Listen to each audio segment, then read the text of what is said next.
حقيقة وددت أن أمر بورشتكم مثل الورشات الأخرى التي نظمت بهذه المناسبة. فبدأت بهذه الورشة. أقول لكم في البداية صباح الخير عليكم. Merci à toutes et à tous d'avoir répondu à cette invitation et d'avoir participé, pour certains, au débat, à l'animation de ces ateliers depuis qu'ils ont été ouverts le 11 mars dernier.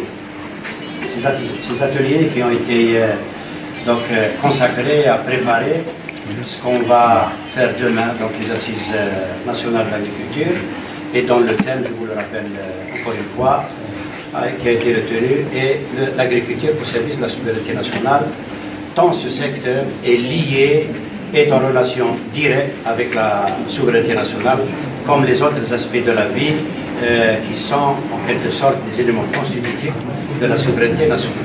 En parlant de l'agriculture, je crois que c'est un secteur par excellence qui doit participer à consolider et à renforcer la souveraineté nationale.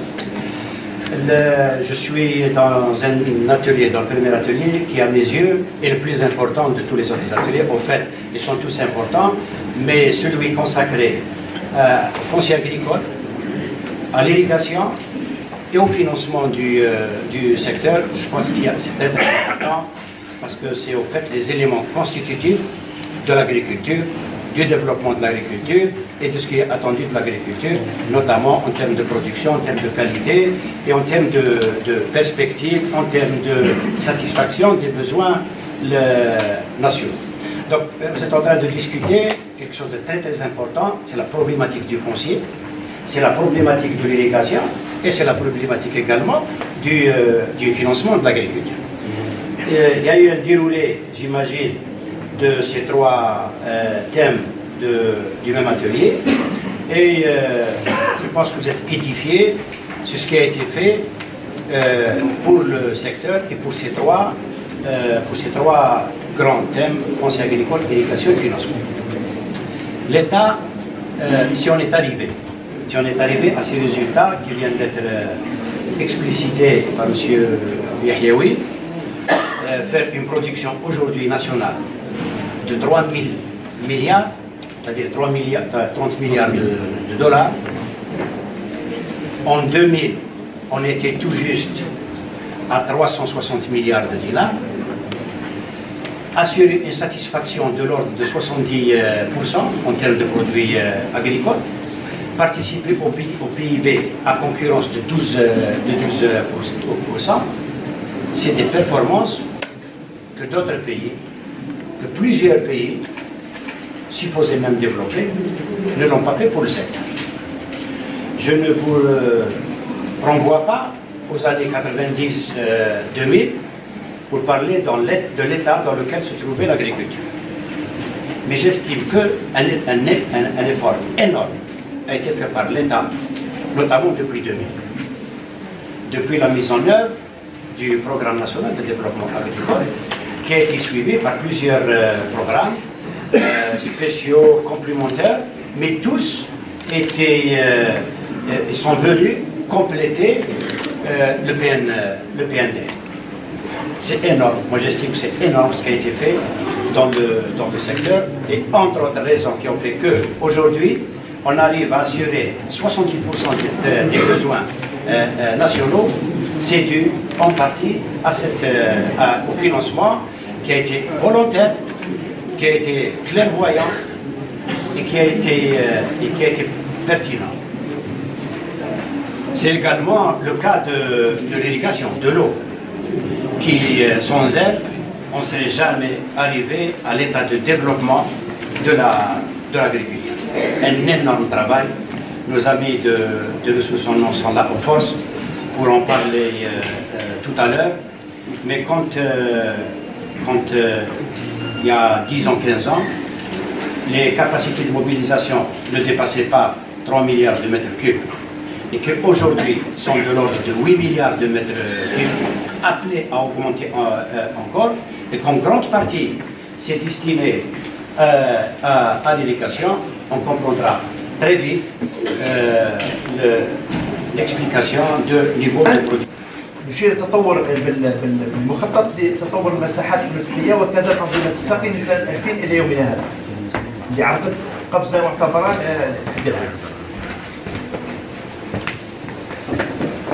فيما يخص يعني سير دي ريفيرونس تاع لقائنا اليوم انه كل الاستثمارات التي مده من 2000 2017 خلال كل برنامج كانت نتائجها يعني معتبره للاكتفاء الذاتي وكذا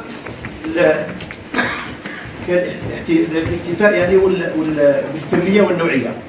هذه البرنامج عرفت نهضه مسجله في طريق اولا الكميات الماء اللي كانت تطورت من 1.8 في سنه 2000 الى 7 مليار لحد الان، وكذا توسع المساحات اللي كانت 250,000 هكتار الى 1.3 مليون هكتار حاليا. هذه القفزه اتت اساسا اولا دعم الدوله وانجاز كل يعني التجهيزات السقي بالحقول، كذا التنسيق يعني المتبادل بين قطاع الفلاحه وقطاع الموارد المائيه في كل البرامج يعني الري الفلاحي، وكذا مشاركه كل المتدخلين لانجاز البرامج على مستوى الميدان وهم الفلاحين. فيما يخص بعض النقائص اللي عرفناها في اطار انجاز هذا البرنامج، اولا السقي التقليدي اللي مازال معتبر حوالي 50%. هذه من النقائص الملاحظه، وممكن ان شاء الله في اطار هذه الورشات اللي قمنا بها اننا نقوم بتوصيات لهذا المجال. في النقطه الثانيه هو تثمين المياه الصرف الصحي المعالجه، لانه قامت الدوله باستثمارات كبيره ولحد الان الاستعمال محتشم يعني لمساحات حوالي 12,000 هكتار، بما انه الان حوالي 400 مليون متر مكعب راهي ديجا منتجه. وهذا البرنامج عرف قفزه في بعض الولايات كمثلا بومرداس، معسكر تلمسان ووهران. والنقطه يعني اللي لاحظناها انه التسيير للمنشآت الري الفلاحي الصغير، لانها ماهيش يعني مستعمله بطريقه تشاركيه، بطريقه جمعيه، بطريقه تعاونيات، الاغلبيه انه استعمال فردي، وهذا يهدر يعني من كميه الماء.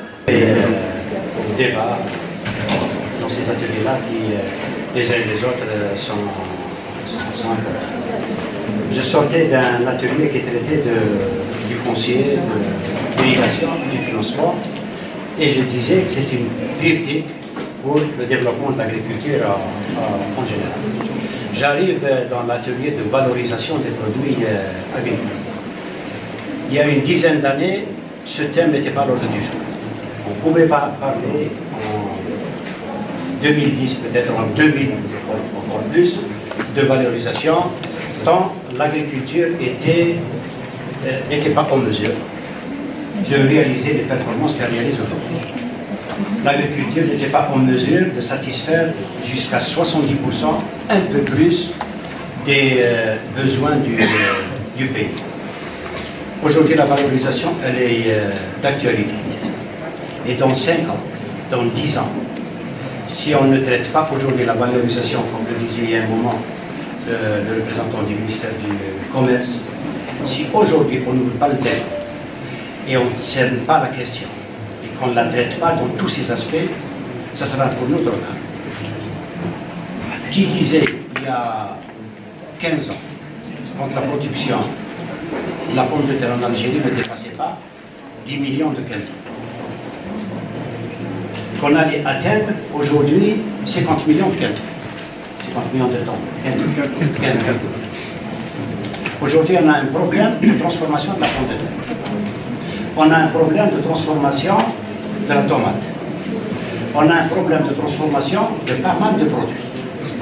C'est parce qu'on ne s'est pas pris à temps et on n'a pas pris le devant pour se mettre au niveau, même niveau de l'évolution de la production agricole. Dans 2 ans, 3 ans, on aura un problème de transformation pratiquement de tous les produits agricoles. On ne trouvera pas des huileries pour transformer l'olive. On ne trouvera pas des usines pour transformer tous les fruits. Je citais l'exemple de la pêche. 2 ans, 3 ans, on aura un excédent de production de la pêche. On aura un excédent de production des agrumes. On aura pratiquement des excédents sur tous les produits agricoles. La valorisation, si on doit en parler maintenant, et on doit en parler maintenant avec le sérieux qu'il faut. C'est vrai qu'il y a des initiatives qui sont prises par-ci, par-là. Elles sont encourageantes. Si Chalfaoui en parlait à partir de Skara, il y a des initiatives. Mais elles restent le fait d'une initiative privée. D'initiative privée et de risque que certains investisseurs, porteurs de projets, prennent tout seuls. C'est vrai que l'État accompagne, mais quand même c'est des initiatives louables, mais j'aimerais qu'elles se situent dans une vision intégrée, globale, où tout le monde y est. Le ministère de l'Agriculture, le ministère du Commerce, le ministère des Affaires étrangères, le ministère de l'Industrie, d'autres secteurs. La valorisation, c'est très très important. Elle est aussi importante dans l'équation de la sécurité alimentaire. Le thème retenu aujourd'hui pour les assises, c'est agriculture, souveraineté nationale. Qui dit agriculture dit quoi? Des sécurités alimentaires. Et toute cette problématique, tous ces objectifs-là sont faits dans le programme de son Excellence, Monsieur le Président de la République. Quand il parle de l'enjeu de sécurité alimentaire, qu'il considère comme un impératif de souveraineté nationale. C'est vrai qu'aujourd'hui, dans les débats, entre nous, dans certaines réunions, on parle de la nécessité d'exportation. Est-ce qu'on est en mesure aujourd'hui? Est-ce que le cadre y est? Est-ce que toutes les procédures sont là? Est-ce qu'on est ça disposé à exporter? C'est vrai qu'on exporte, et encore d'une manière timide. Mais maintenant, c'est une nécessité. On est obligé, ne serait-ce que pour une double raison. Un excédent de production, il doit connaître au moins deux couloirs. La transformation ou l'exportation. On sera sur l'excédent. Exploiter, assainir, soigner les arbres, les traiter. Et les traiter. Aujourd'hui, avec 130 hectares, on n'a besoin que de 23 personnes, toutes qualifiées et qui sont employées sur les 12 mois de l'année. Ça, c'était aussi un problème. Donc, un problème de main-d'œuvre parce que c'était des travaux essentiellement saisonniers. Il n'y avait pas assez d'activité sur les 12 mois. Donc, ça nous a permis de répartir la charge. Qu'est-ce que vous avez réalisé comme process? Oui, alors déjà le process d'exploitation agricole, les traitements et la mutualisation. Parce qu'on est arrivé à 130 hectares en associant 3 autres exploitations sur l'axe de Sidéropol. Et donc il y avait une terre de 20 hectares qui était aussi mal exploitée, une autre de 10 hectares et une autre de 40 hectares. C'est comme ça que nous sommes arrivés à 130. Et par la mutualisation des efforts, on a partagé les ressources humaines, on les a mutualisées sur les 4 exploitations. Et ça nous a permis aujourd'hui d'atteindre une production d'à peu près 150 millions de dinars, alors que la première récolte, on a fait à peu près 6 millions de dinars. De quoi? Pardon? Quel produit? C'est de la date, essentiellement de la date. Nous avons aussi valorisé certaines variétés qui étaient données au bétail, notamment une variété qui s'appelle la Hiwaya, et qui n'était pas. Alors qu'aujourd'hui, elle est exportée en Corée. Et elle est consommée dans les cinémas, dans des boîtes. C'est pour vous dire qu'un petit peu le numérique, ça nous a permis d'avoir de réunir la terre, de rassembler et de créer la quantité suffisante, notamment de Hiwaya, pour l'export. Ça nous a permis de réduire les coûts et de pouvoir permaniser. Concernant l'exportation des produits agricoles, malheureusement, le constatant, lorsqu'on fait les analyses, la structure des échanges, les chiffres démontrent que nous sommes déjà assez marginal par rapport à d'autres produits. Malgré qu'ils ont eu les efforts déployés par l'État, il y a plusieurs dispositifs d'aide à l'exportation et en l'absence d'une concertation dans le secteur. Il y a des mesures de facilitation au niveau du ministère des Finances, il y a des mesures de facilitation au niveau de la Direction générale des douanes, il y a des mesures de facilitation au niveau du ministère de l'Agriculture. Nous avons à notre niveau un dispositif d'aide. On accorde actuellement, on prend en charge les frais de transport international à 80% pour les dates, 50% pour les produits agricoles. malgré ces différentes dispositions, la réalité, nous constatons que quantité de problèmes reste marginale. Donc, moi, ce que je propose, c'est l'occasion d'ouvrir ce chantier, de revoir les manières consultées avec l'ensemble des secteurs, la révision de ce dispositif d'aide pour essayer d'améliorer davantage ces abondants de manière cohérente.